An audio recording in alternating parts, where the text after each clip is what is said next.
Corona संक्रमण की आफत जब दुनिया में दहशत मचा रही थी, तब देश के प्रधान सेवक ने इससे जंग लड़ने की तैयारी भी कर ली थी।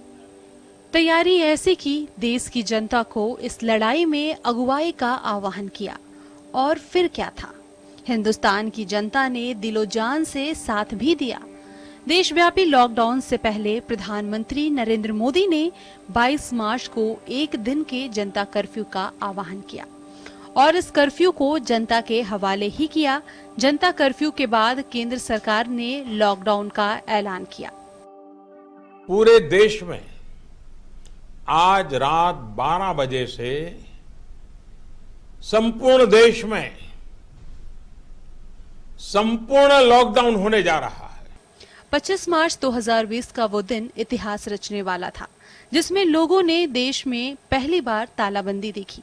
हालांकि देश में लगाई गई तालाबंदी यानी लॉकडाउन में अति आवश्यक सेवाओं को मुक्त रखा गया। इसमें ये चुनौती थी कि बिना किसी बल प्रयोग के, बिना किसी को आहत किए हुए, पूरी संवेदनशीलता के साथ उस व्यक्ति को ये समझाया जाए कि ये जरूरी है कि वो घर में रहे और अत्यधिक विषम परिस्थिति होने पे वो अथॉरिटी से संपर्क करे।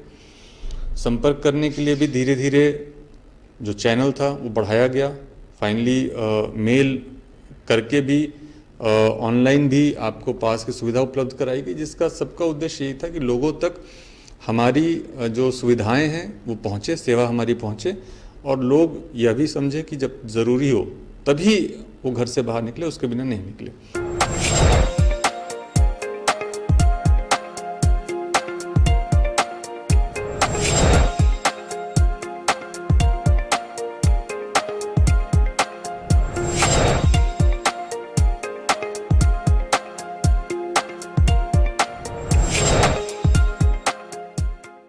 अक्सर कर्फ्यू तो देश में कई बार लगे।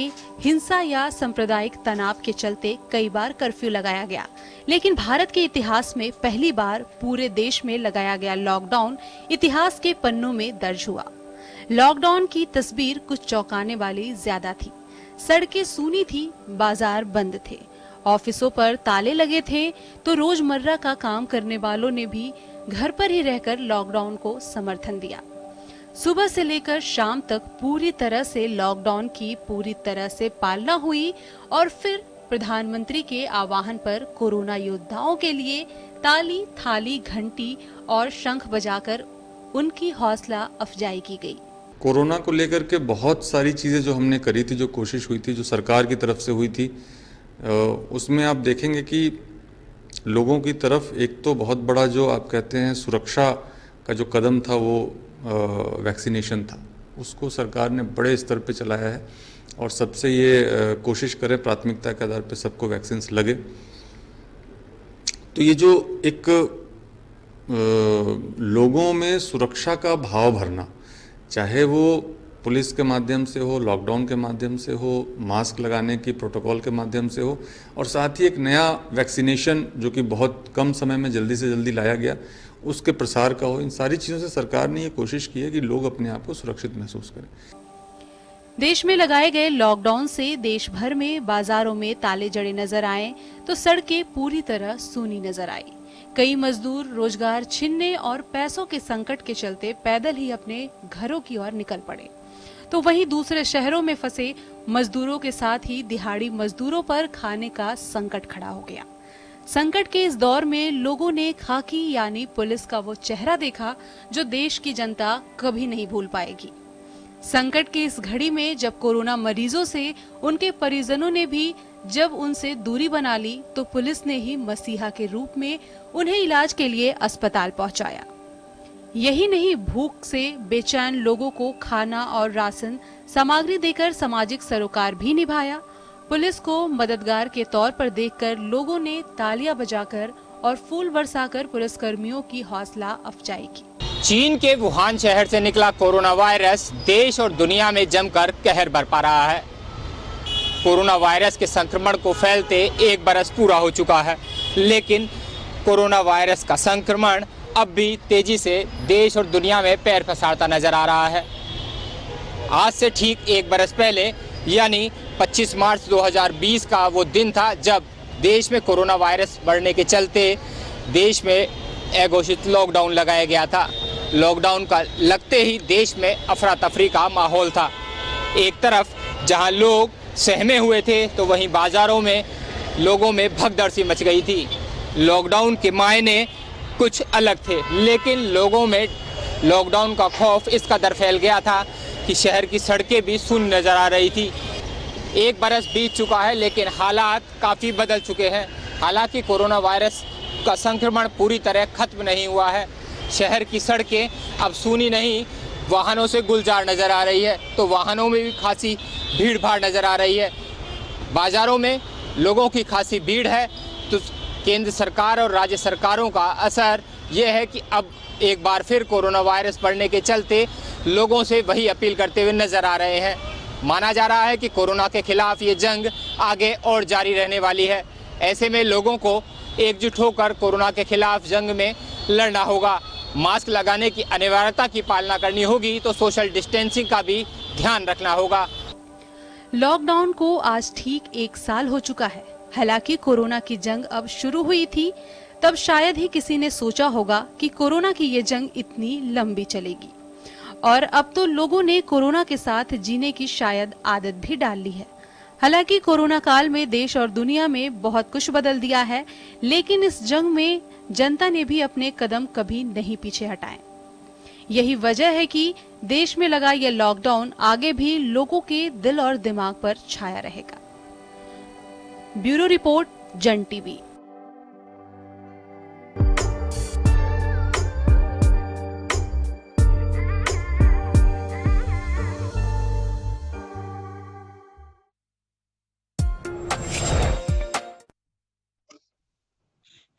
नमस्कार, खास खबर में आप सभी का स्वागत है। मैं हूं डॉक्टर प्रभात। कोरोना के चलते देश में एक बार ऐसे हालात पैदा हुए कि पहली बार वो करना पड़ा जो अब तक कभी नहीं हुआ। पहली बार पूरे देश लॉकडाउन लगाना पड़ा। ठीक 1 साल पहले 25 तारीख को पिछले साल लॉकडाउन लगाना पड़ा था। घोषणा प्रधानमंत्री नरेंद्र मोदी ने की। आज उस बात को 1 साल हो गया है। 1 साल पर हम उस कोरोना काल में लिए गए फैसलों की समीक्षा करेंगे और ये समझने की कोशिश करेंगे कि ऐसी क्या गलतियां, ऐसी कौन सी कमजोरियां रही जिनको दुरुस्त करने की जरूरत है। चाहे हमें प्रशासनिक करना, सरकारी स्तर पर राजनीतिक स्तर पर दुरुस्त करना, या फिर लोगों को भी साथ जोड़ना है, रही उनको करना है। इसके अलावा इस दरमियान जो भी फैसले अर्थव्यवस्था को मसले को लेकर, या फिर वैक्सीनेशन के मसले को लेकर, या फिर आर्थिक पैकेज को लेकर जो भी फैसले लिए गए, उन फैसलों को और कितना दुरुस्त किया जा सकता था ताकि देश की जो आर्थिक स्थिति है और जो यहाँ पर विकास दर है, उन सभी पर किसी तरह का कोई बुरा असर नहीं होता। जो हुआ अच्छा हुआ। जो सरकारों ने किया बहुत अच्छा किया। सरकारों के प्रयास, लोगों के प्रयास अच्छे रहे, लेकिन उनको और कितना बेहतर किया जा सकता है, इसलिए एक समीक्षा करने की हम कोशिश करेंगे।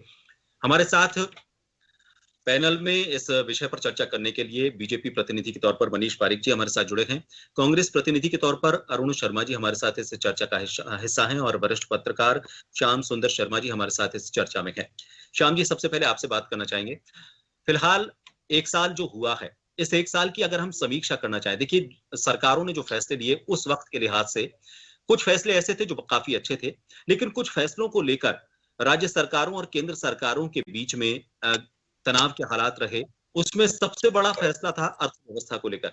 उस दरमियानी जो सरकार को सहयोग है, राज्य सरकार, केंद्र सरकार, क्या लगता है पिछले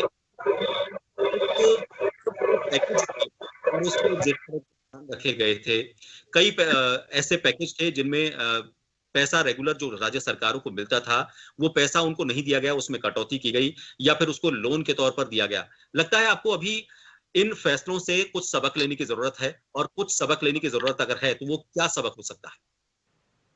देखिए प्रभात जी, बीता 1 साल किसी भी देश के लिए या विश्व के लिए काला दिवस के रूप में माना जाना चाहिए, क्योंकि हमारी अर्थव्यवस्था को बिल्कुल चौपट करके रख दिया। हम ये सोच के तैयारी कर ही नहीं पा रहे थे कि आखिर होगा क्या। पूरा विश्व और हमारा भारत उसमें शामिल है, जो कि ये नहीं बता पा रहा था कल हमारा किस प्रकार का होगा और किस प्रकार की स्थिति बनेगी। ये बात सही है कि इस दौरान राजनीति के खेल भी खेले गए, इसमें दो राय नहीं है। देश में भी खेले गए, प्रदेशों में भी खेले गए, और बिहार का चुनाव भी आपने इसमें चुनाव भी देखने को मिला, बिहार का चुनाव भी हुआ, अब 5 राज्यों के चुनाव भी अभी देखने को मिल रहे हैं, राज्यसभा के चुनाव भी हुए। तो ये सारा हमने एक नई चुनौती को झेलते हुए लॉकडाउन भी लगाया, प्रवासी लोगों को एक स्थान से दूसरे स्थान तक पहुंचने में जो तकलीफें हुई वो भी सबको देखने को मिली, और इसमें क्षेत्रवाद पनपा ये भी सबको देखने को मिला कि हमारा राजस्थानी है या ये यूपी का है या ये मध्य प्रदेश का है। तो इस प्रकार से हमने एक देश और एक नेशन की जो मोदी जी बात करते हैं वो इस कोरोना काल में देखने को नहीं मिली, अपना अपना बचाने की लगी। ये एक नया अनुभव भी राज्यों को देखने को मिला, क्योंकि आप देखा कि हर राज्य ने अपने मजदूर को कुछ देने का प्रयास किया, उसको बचाने का प्रयास किया, लेकिन जो एकता के रूप में देश को करना चाहिए था, मोदी जी को एक गाइडलाइन देनी चाहिए थी कि कोई भी मजदूर है तो देश का मजदूर है, ना कि बिहार का मजदूर है, ना राजस्थान का मजदूर है, ना एमपी का मजदूर है, ना आपका अन्य प्रदेशों का मजदूर है। तो ये जो एक तरह से जिस प्रकार से एकता के सूत्र में बांधने का जो प्रयास शुरुआती दौर पे मोदी जी को करना चाहिए था वो नहीं कर पाए, लेकिन उन्होंने बहुत सारे काम ऐसे किए जो कि इस देश को नई दिशा दे गए। आज विश्व को हम कोरोना वैक्सीन देने में कामयाब हुए, 1 साल में वैक्सीन भी बनी। ये भी बात सही है कि कुछ काम अच्छे भी हुए और कुछ काम देखिए क्षेत्रवाद और एक भाषावाद में संकुचित होकर रह गए, ये भी इस देश ने भुगता। लेकिन फिर भी देखिएगा जो स्थिति बनी वो तो ठीक है, हमने देखा हमारे देश में 12 करोड़ लोग बेरोजगार भी हुए, ये भी बात सही है, आईटी को प्रोत्साहन मिला, ये भी बात सही है, मितव्ययता की बात सीखी हमने इस कोरोना काल में, ये भी सही है। आज हम वर्चुअली तरीके से एक दूसरे, जैसे आज हम आप और हम भी वर्चुअल तरीके से मिलकर के डिबेट करते हैं, ये भी एक नया हमने फॉर्मूला ढूंढा। तो निश्चित रूप से देश को बहुत सारी चीज दे भी गया, और कोरोना काल से पहले हम पीपी किट नहीं बनाते थे, वेंटिलेटर नहीं बनाते थे, और हमारे पास कोई ऐसे साधन नहीं थे कि हम मजबूर थे किसी दूसरे देश से आयात करने के लिए। तो निश्चित रूप से हमको कोरोना ने बहुत सारी चीजें सिखाई भी, और बहुत सारी हमको जो समस्याएं उत्पन्न हुई उसमें हमको क्षेत्रवाद और सारी बातें उत्पन्न भी हुई। तो ये सारे देश ने भी देखा और सब कुछ हुआ, लेकिन फिर भी हम कहते हैं कि अब 1 साल तो हमने निकाल लिया, लेकिन फिर से हमको कोरोना की आहट जो देखने को मिल रही है, कहीं वो स्थिति नहीं बन जाए जो पुरानी स्थिति थी, क्योंकि हर प्रदेश के पास प्रदेश कर्जदार बन गया है, क्योंकि उसको उसकी जो आय थी वो घट गई, क्योंकि रेवेन्यू सोर्सेस जितने थे नहीं हम उसको बाहर पाए। अब कुछ स्थितियां सुधर रही है तो हम मान के चलते हैं कि हम सोशल डिस्टेंसिंग रखेंगे, और जो कोरोना से बचाव में जो कुछ करना चाहिए, चाहे प्रधानमंत्री ले, मुख्यमंत्री ले, या आम व्यक्ति जो सजग है वो इसके प्रति सजग रह करके इस जिस क्रिटिकल पोजीशन में हम पहले थे उसमें फिर नहीं आ जाए। इसलिए हम सबका दायित्व बनता है कि इस कोरोना काल से जो कुछ सीखा और आगे किस प्रकार से इसको रहते हुए हमको जीवन चलाना है, कोरोना के अंदर ही जीवित रह करके हमको अपनी प्रगति भी करनी है, अपने आप को बचाना भी है। तो ये सारी बातें देश और विश्व में एक नई चीजें स्थापित की है, और भारत ने निश्चित रूप से विश्व के कई देशों को वैक्सीन देकर के ये बता दिया कि भारत निश्चित रूप से एक बहुत प्रगतिशील देश है, और जिसने कुछ खोया भी है तो पाया भी है। तो इसलिए कहा जा सकता है कि आने वाला कल हमारा अच्छा हो, और हम सब मिलकर के कोरोना की लड़ाई लड़ रहे हैं। वो हम कब अंत होगा ये कोई कहने की स्थिति में नहीं है। इसलिए हम सबको सजग होकर के कोरोना से लड़ना भी है और उसके अनुरूप जीना भी है, अपनी प्रगति भी दिखानी है। और क्योंकि हमने बहुतों को, अपने परिवारों को खोया भी है, इसमें देश के अच्छे लोगों को भी खोया, ये भी बात सही है। तो उसको हमको सबक लेते हुए कोरोना के अंदर जीवित भी रहे और प्रगति भी हो, और हम सब खुशहाल कैसे रहे, इसके ऊपर हमको मनन करने की और चिंतन करने की जरूरत है। बिल्कुल आपने सही कहा कि बुरा दौर हमेशा कुछ चुनौतियां सामने लेकर आता है, लेकिन सामने आने वाले वक्त के लिए हमें और वो मजबूती देकर जाता है, और यही सरकारों ने भी किया। अरुण जी, आपके पास लौटना चाहेंगे। अभी फिलहाल केंद्र सरकार ने जो भी इस 1 साल में निर्णय लिए हैं, कई निर्णय ऐसे हैं जाहिर तौर पर वैश्विक स्तर पर जो फैसले जितनी जल्दी भारत सरकार ने लिए वो फैसले उतने ही कामयाब ही हुए, लेकिन फिर भी कुछ फैसलों को लेकर कहा जाता है कि दूरगामी सोच होनी चाहिए थी। कांग्रेस ने एक आरोप लगाया था और वो कहा था कि जिस सरकार के पास कोरोना काल में घर लौट रहे मजदूरों की मौत का आंकड़ा नहीं है, वो सरकार आंकड़ों के जाल में फंसाते हुए गलत तथ्य सामने रख रखी है, और यही सरकार की कमी है। केंद्र सरकार ने जाहिर तौर पर अच्छे काम किए हैं, लेकिन फिर भी आर्थिक पैकेज की बात करें, आर्थिक पैकेज जो कई लाख करोड़ का दिया गया, लेकिन उस पैकेज को जब जमीनी स्तर पर देखने की कोशिश की जाती है तो उसमें पुरानी चीजों को गिना दिया जाता है कि वो पैसा तब दिया था, वो पैसा तब दिया था, इसको मिलाकर ये पैकेज पूरा इतना हो जाता है। क्या लगता है आपको, ऐसी कौन सी गलतियां रही केंद्र सरकार की?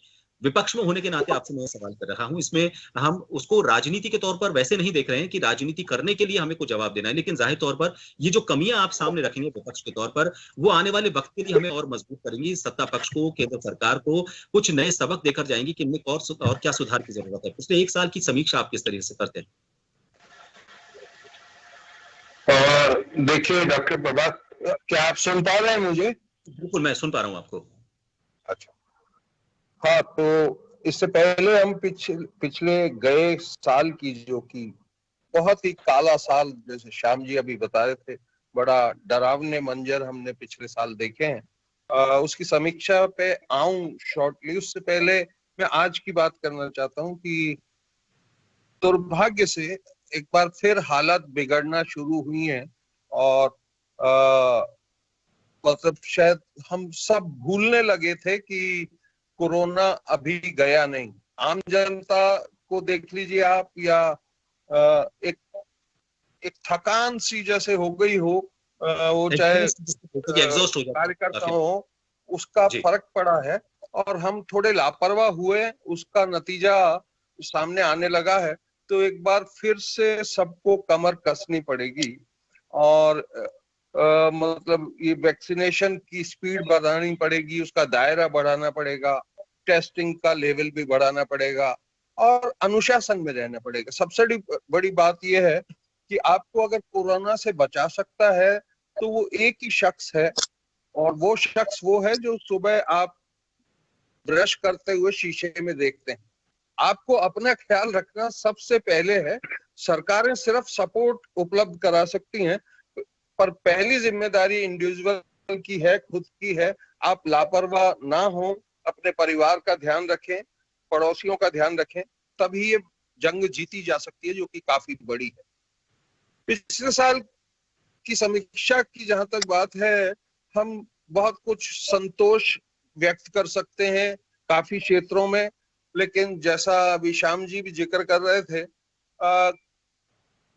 एक बात तय है, पिछले साल बहुत कुछ रुक गया था।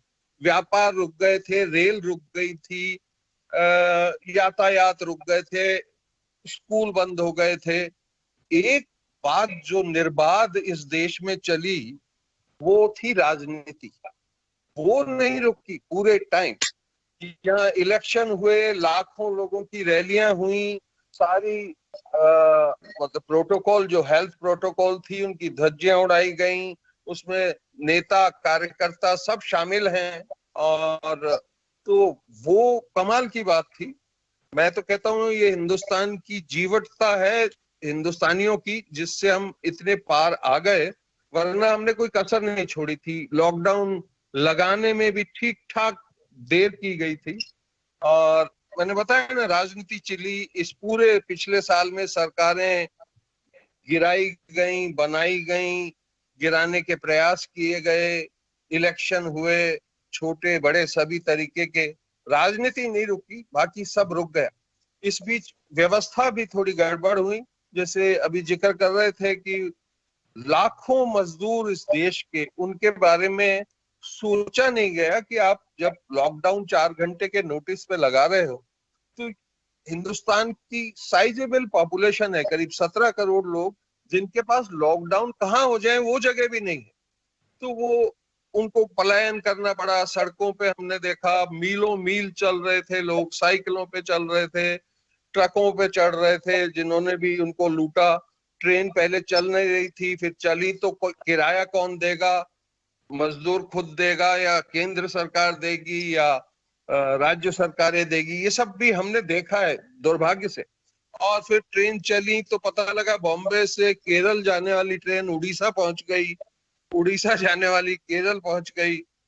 खाने पीने की कोई व्यवस्था नहीं थी। मैं उसको एक बुरा स्वप्न की तरह भूलना चाहता हूं।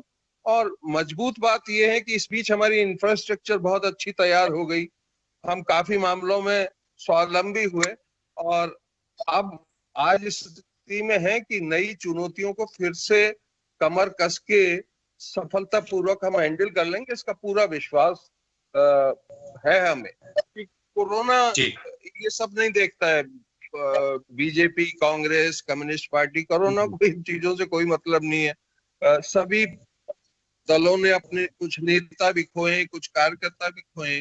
काफी दर्दनाक साल था। हमें ठीक लेसन लेके अब आगे बढ़ना है, क्योंकि स्थिति अब भी नाजुक बनी हुई है और पूरे प्रोटोकॉल्स का पालन करना है, अनुशासन रखना है और खुद समझदारी से काम लेना है। वो सबसे अहम बात है। जी मनीष जी, आपके पास आना चाहूंगा। जी, जब ये लॉकडाउन लगा था तो उस वक्त राज्य सरकारों की, खासतौर पर देखिए सबसे ज्यादा जो पलायन हुआ था जिन मजदूरों का, वो बिहार या फिर उत्तर प्रदेश से आते हैं।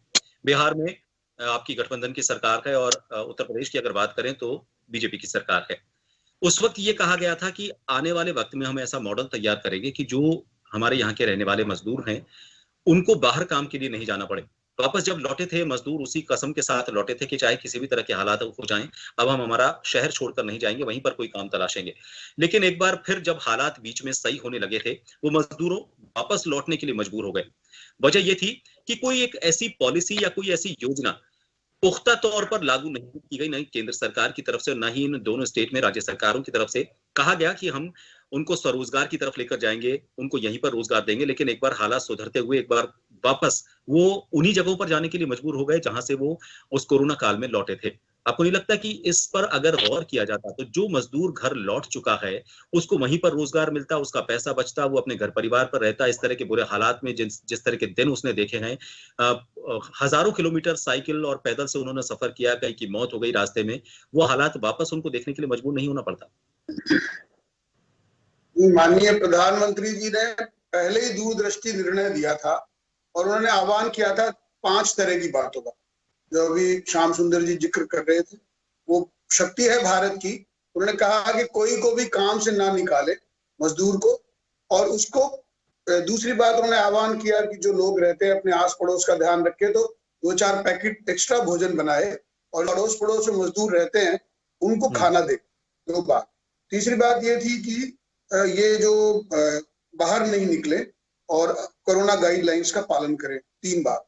ये तीनों बातें माननीय प्रधानमंत्री जी ने इसलिए कही थी क्योंकि यूएनओ के जो नॉर्म्स है उसके हिसाब से सबसे ज्यादा बात ये थी कि जो लोग पलायन करेंगे उनके आने जाने आवागमन में, और फिर वो जो जिस स्थान पर जाएंगे वहां पर 2, और तीसरी बात जहां वो छोड़ के जा रहे हैं वहां रोजगार का खात्मा होगा। 3 बात होगी। अब जो फैक्ट्रीज में इकट्ठा करके फैक्ट्री चलती रहती तो वहां रोजगार भी मिलता रहता, खाना भी मिलता रहता।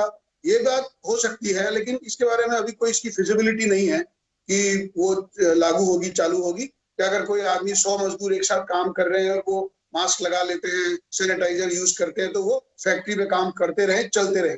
ये बात जो है ना, उस पर ही विचार होना था।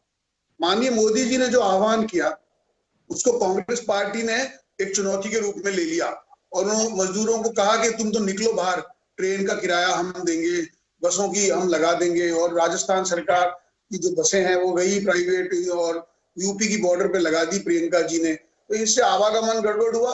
वो मोदी जी को बदनाम करने के नाम थे, लेकिन उसके कारण लोगों के जीवन को संकट में डाल दिया। और इसके कारण ये हुआ कि जब इधर उधर जाने लगे लोग, आपको ऐसा क्यों लगता है तो सब पीछे भागे और भागे। देखिए, राज्य सरकार, जाहिर सी बात है, इतने लंबे समय तक लॉकडाउन की कोई समय सीमा का पता नहीं था और कितने दिनों तक लॉकडाउन रहेगा। ऐसे में मजदूर के पास इतना पैसा नहीं होता, उसकी कोई सेविंग नहीं होती है, कहां और कितने लंबे समय तक वो रहता। तो राज्य सरकारों ने अगर उनको उनके घर भेजने का काम किया, जो कि उनकी मांग भी थी कि वो हम घर लौटना चाहते हैं इतने लंबे समय तक के लिए, तो ऐसे में इसको फिर कांग्रेस की तरफ से राजनीति का नाम क्यों दे रहे हैं आप? नहीं, मैं इसलिए कह रहा हूँ कि उन्होंने यही सोच के किया था।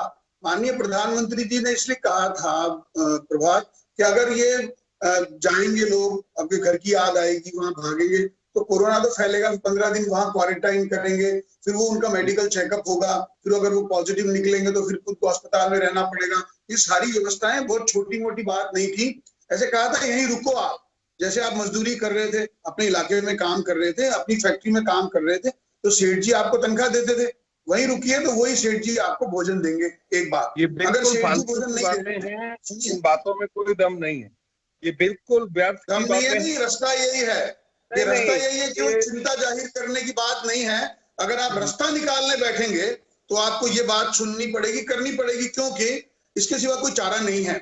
अगर सब लोग चले जाएंगे तो निश्चित तौर पर आवागमन बढ़ेगा तो फिर संक्रमण फैलेगा। इसमें क्या बात है? जिन लोगों को ये मोदी जी ने पहले ही दूरदृष्टि से कहा था कि जाए नहीं, तनख्वाह नहीं मिलती रहे, आधा तनख्वाह वेतन बंद नहीं करें, अब जिन्होंने वेतन बंद किया तो वो चले गए। अब उनको दिक्कत ये हो रही है कि जब प्रोडक्शन ही नहीं हो रहा है तो वेतन कैसे देंगे, ये भी बात है। तो मैं जो कहना चाहता हूँ, किस टाइप का भोलापन है, कि किस टाइप का भोलापन है मनीष जी, कि प्रधानमंत्री ने सोचा कि वो लोगों को कहेंगे कि फैक्ट्री तो बंद कर लो पर इनको तनख्वाह देते रहो और लोग मान जाएंगे। हमने इसलिए कहा कि भोजन लायक पैसा मिलता है। तनख्वाह बोले तो एक, अगर किसी मजदूर की तनख्वाह 20,000 रुपए है तो 5,000 तो उसको मिलेगा। उसके बारे में कुछ विचार किया ही नहीं। मैं आपको कह रहा हूँ, अभी जो फैक्ट्री बंद पड़ी है मजदूर के अभाव में, कि अपने गांव चला गया वो, और अब बंद पड़ी है, मजदूर ही नहीं मिल रहे हैं, वो फैक्ट्री बंद है, उसका क्या इलाज है?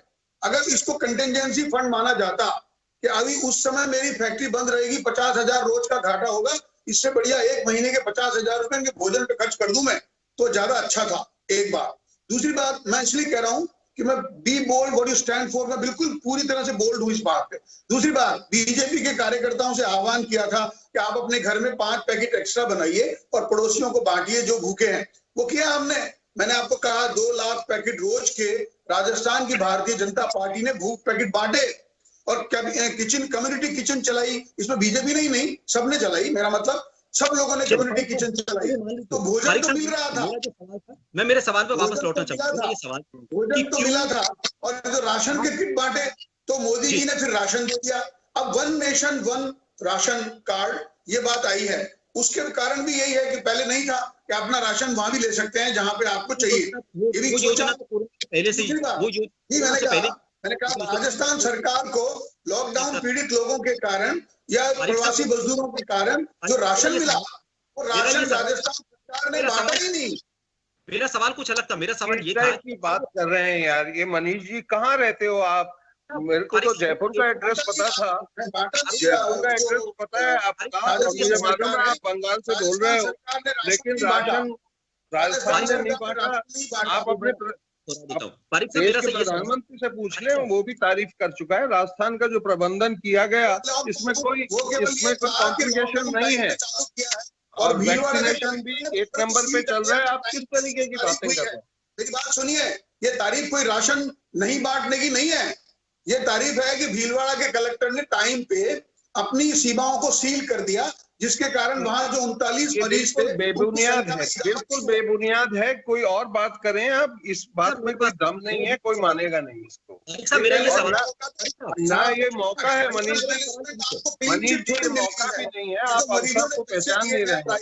1 लाख रुपए वसूल किए हैं कोरोना ट्रीटमेंट के 10 दिन के, ये कोई भूल थोड़ी जाएंगे, ये पाप धुलेंगे नहीं कांग्रेस पार्टी के। मैं कहना चाहता हूँ, अगर ये बात है, भीलवाड़ा के कलेक्टर की पीठ थपथपाई माननीय मोदी जी ने गहलोत जी की पीठ थपथपाई, ये कहा अच्छा चल रहा है। वो ये कहा कि टाइम पे आपने बॉर्डर को सील किया, एक बात। दूसरी बात, लॉकडाउन टाइम पे लागू कर दिया, 2 बात। जब ये कांग्रेस वाले लॉकडाउन की निंदा कर रहे थे, उस समय गहलोत जी ने लॉकडाउन लागू किया था, इसलिए माननीय मोदी जी ने बड़ाई करी। लेकिन इसका मतलब ये नहीं है कि आप कोरोना मैनेजमेंट पे दक्ष हो गए, आपने कमाल कर दिया। मेरा कुछ और सवाल था पारिक साहब, मेरा कुछ और सवाल था। मेरा ये सवाल था कि चलिए ठीक है, सरकारों ने अच्छा किया, राज्य सरकारों ने, जो अच्छा हुआ जो गलत हुआ वो सब छोड़ दीजिए, लेकिन अब वापस जो मजदूर हैं वो क्यों हम मजबूर हैं अपनी उन्हीं जगहों पर जाने के लिए जहां से कोरोना काल में वो वापस लौट कर आए थे। बिहार और यूपी के मजदूर क्यों वापस मुंबई और केरल की तरफ जाने के मजबूर हो रहे हैं? क्यों केंद्र सरकार या मजदूर, अगर कोयले की खदान में काम करने वाला मजदूर बिहार में जाके करेगा तो राजस्थान में कोयले की खदान थोड़ी बन सकती है। या बॉम्बे हाई पे अगर जो मजदूरी करते हैं पेट्रोलियम यूनिट्स में, तो वो कहीं मध्य प्रदेश में पेट्रोलियम यूनिट नहीं लग सकती है। वो तो जहाँ व्यापार है, जहाँ पे धंधा है, जहाँ पे इंडस्ट्री है, वहीं पे होगा। हम चप्पल बनाने का कारखाना तो लगा सकते हैं, लेकिन हम प्लास्टिक बनाने का कारखाना सब जगह नहीं लगा सकते। ऐसे ही अगर भेल काम करता है, अगर स्टील अथॉरिटी ऑफ इंडिया काम करता है, तो वो कश्मीर में स्टील का कारखाना नहीं लग सकता है। तो अगर कोई हिमाचल प्रदेश का मजदूर जाके बिहार में काम करना ही पड़ता है, क्योंकि कारखाने वहां है। मैं ये कह रहा हूँ भुगतान की बात कर रहे हैं, लेबर जो है, उसमें भी था, शिशु लोन है, लोकल लेबर भी तो, लोकल जो लेबर है उसको भी तो काम मिलेगा ना वहां पर, कि वहां के लोकल लेबर को इसलिए काम नहीं मिल पाता क्योंकि दूसरी जगह से सस्ता लेबर मिल जाता है। तो खैर ठीक है, मैं अभी श्याम जी के पास लौटना चाहूंगा। श्याम जी, अभी सब तरह की बातें हो गई, राजनीति को लेकर भी बात हो गई, लेकिन अभी फिलहाल उसके बाद के हालात की मैं बात करूं, सबसे ज्यादा जो दिक्कतों का सामना करना पड़ा वो मध्यम वर्ग और मजदूर वर्ग को करना पड़ा, और उसके लिए सबसे जो बेसिक जरूरत होती है उसमें पेट्रोल, डीजल और गैस, ये तीन ऐसी महत्वपूर्ण चीजें होती हैं जिनकी उसको रोजमर्रा की जिंदगी में जरूरत पड़ती है खाने पीने के लिए। इन तीन चीजों की वजह से कोरोना काल से ये उम्मीद की जा रही थी कि कोरोना काल के बाद केंद्र सरकार की तरफ से कुछ ऐसा पैकेज दिया जाएगा, या फिर कम से कम जो बेसिक जरूरत, बेसिक नीड जो है उसमें तो कम से कम रेटों में इजाफा नहीं होगा, लेकिन petrol, diesel, gas, petrol diesel की वजह से रोजमर्रा की चीजों के दाम भी बढ़े हैं, इसके अलावा आना जाना लोगों का दुश्वार हो गया है। गैस के दाम बढ़ने की वजह से लोगों का खाना पकाना भी बड़ा मुश्किल हो गया है। उज्ज्वला योजना के जो सिलेंडर हैं वो लोग, गरीब लोग जो हैं वो बीपीएल वाले, वो खरीद नहीं पा रहे हैं। आपको लगता है कि ये तीन ऐसी चीजें थी जिनको लेकर केंद्र सरकार को कुछ ऐसा करना चाहिए था कि कम से कम ये तो महंगे ना हो, और कोरोना काल में जो उसके साथ आर्थिक संकट गुजरा है मध्यम वर्ग के साथ या फिर गरीब लोगों के साथ, उस आर्थिक संकट से उबरने में किसी तरह की कोई मदद तो उनको मिले? श्याम जी। देखिए प्रभात जी, ये बात सही है कि जिस प्रकार की परिस्थिति इस देश ने देखी है, और मध्यम वर्ग और निम्न वर्ग के लोगों ने तो सबसे ज्यादा पीड़ा झेली है, क्योंकि उनके पास रोजगार नहीं था, लॉकडाउन में वो घरों के अंदर कैद थे। और ये बात सही है, 17 करोड़ लोगों के पास तो घर ही नहीं, हमने वहां वो तो ये सोच ही नहीं पा रहे थे लॉकडाउन में, वो तो उस आसमान के नीचे पहले भी रहते थे और लॉकडाउन में भी रहते थे। तो उनको खाने पीने का व्यवस्था करना इस देश के लिए बड़ी चुनौती थी। काम, बिना काम के अगर पूरा देश 70 दिन तक लॉकडाउन में रहे तो उस देश की व्यवस्था तो चरमराएगी। हम काम नहीं कर रहे थे, लेकिन हमको सारी व्यवस्थाएं देनी पड़ रही थी। अब देखिए, सरकारी कर्मचारी को तो वेतन मिला क्योंकि सब सरकारें थी, सरकारों ने अपने कर्मचारियों को वेतन कुछ काटा, कुछ दिया, लेकिन बाद में देगी पूरी सरकार। लेकिन जिस मजदूर के पास रोजाना कमाता था और खाता था, वो मजदूर सबसे ज्यादा पीड़ित हुआ। निश्चित रूप से केंद्र सरकार ने 5 किलो गेहूं और एक किलो दाल देने का प्रयास किया और नवंबर तक दिया। ये बहुत सारी स्थितियां की। 20 लाख करोड़ का पैकेज दिया जो कि कन्वर्ट हो गया कर्जे में, तो उससे ज्यादा पैसा नहीं मिल पाया मार्केट को। ये बात सही है कि कहने को तो कहा गया कि हमने बड़ा पैकेज दे दिया, लेकिन उस पैकेज की हालात अब तक समीक्षा की जा रही कि आखिर मार्केट में मिला कितना लोगों को। तो ये निश्चित रूप से कहा जाना चाहिए, क्योंकि केंद्र सरकार सबको भरपूर ये बात सही है।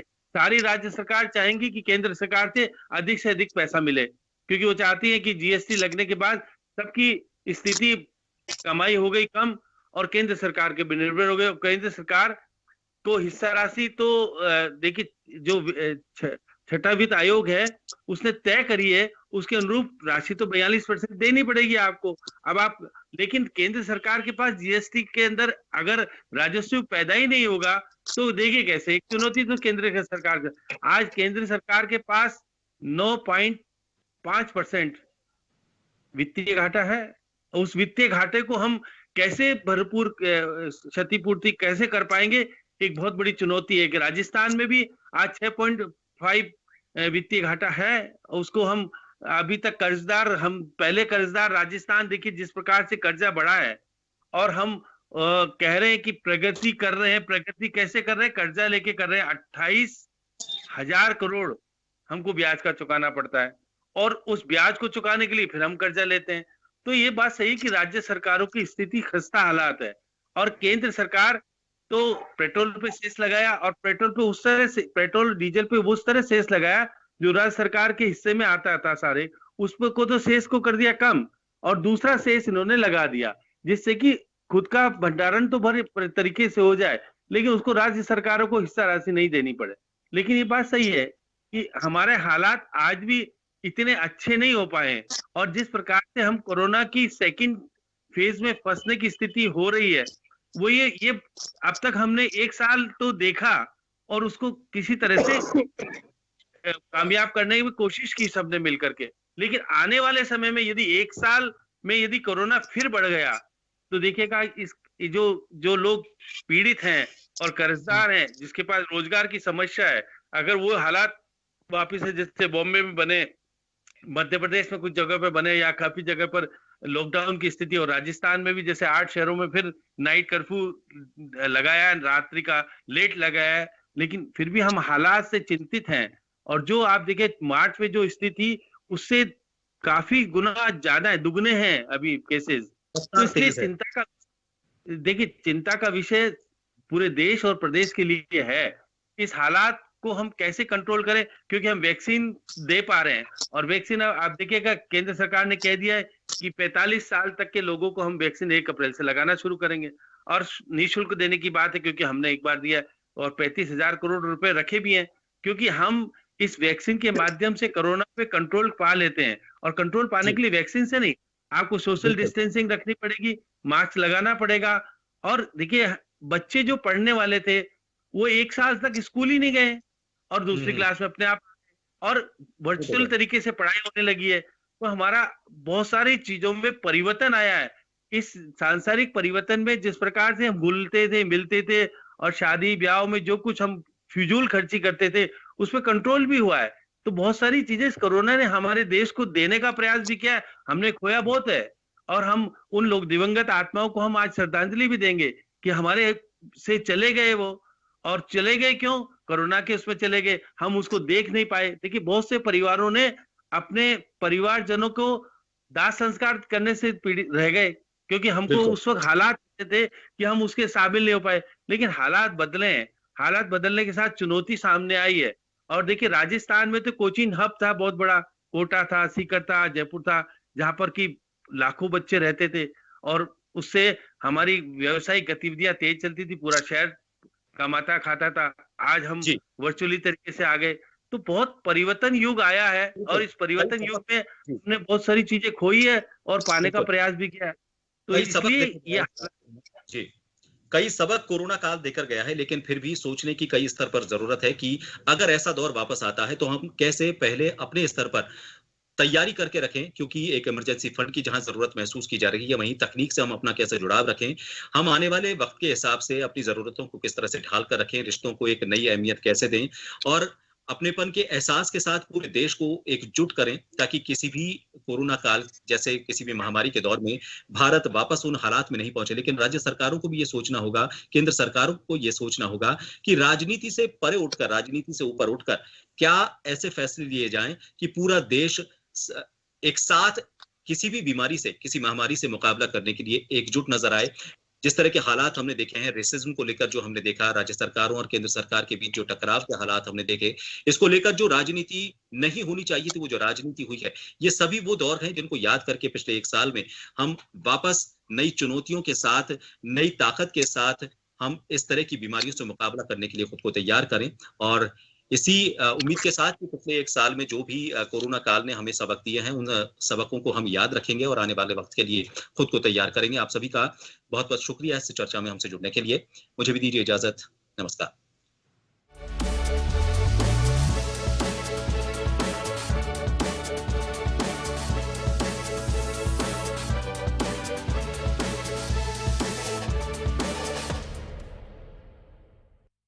जन टीवी की लेटेस्ट अपडेट पाने के लिए हमारे चैनल को जरूर सब्सक्राइब करें और नोटिफिकेशन पाने के लिए बेल आइकॉन दबाएं।